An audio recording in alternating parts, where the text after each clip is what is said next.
You know that moment when you're pushed so far you just snap? That's what happened to me, because my family didn't just take me for granted, they treated me like their unpaid maid. Hey, I'm Sophie. I'm 20, and for years my house ran on one rule. My siblings relax, and I do everything. I have two younger siblings, Jason, 17, and Emma, 14. They were spoiled, coddled, and never asked to lift a finger. Meanwhile, my parents were strict with me, obsessed with responsibility, and somehow that always meant chores. I worked full-time. I'd wake up early, survive long shifts, come home exhausted, then immediately start my second job. Cooking dinner, cleaning the kitchen, laundry, trash, sweeping, wiping counters, and picking up whatever mess Jason left behind. Wrappers on the couch. Dirty plates on the coffee table. Clothes on the floor. And if I ever complained, I got the same answer, you're the oldest. Set an example. Last Thursday was the breaking point. I walked in after a brutal 9-hour shift. My feet were throbbing, my stomach was empty, and the house smelled like old food. Right in the middle of the coffee table was Jason's dirty plate with crumbs everywhere. I tried to ignore it, like I always did, until I heard my mom call from the kitchen, Sophie, come clean that up.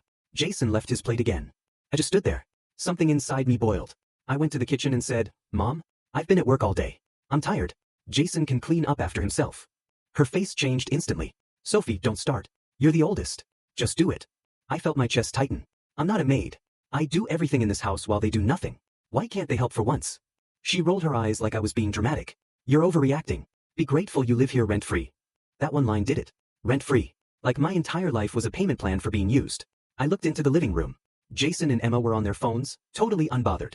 I realized they weren't going to change and my parents weren't going to make them. They needed me tired. They needed me useful. They needed me quiet. So I said it out loud. I'm done. I'm moving out. My mom froze. Where are you going to go? I'll figure it out, I said, grabbing my keys. And for the first time in years, those words didn't feel scary. They felt powerful. I left. I drove around shaking, half terrified, half relieved. I found a small apartment listing, made calls, and within days I signed a lease.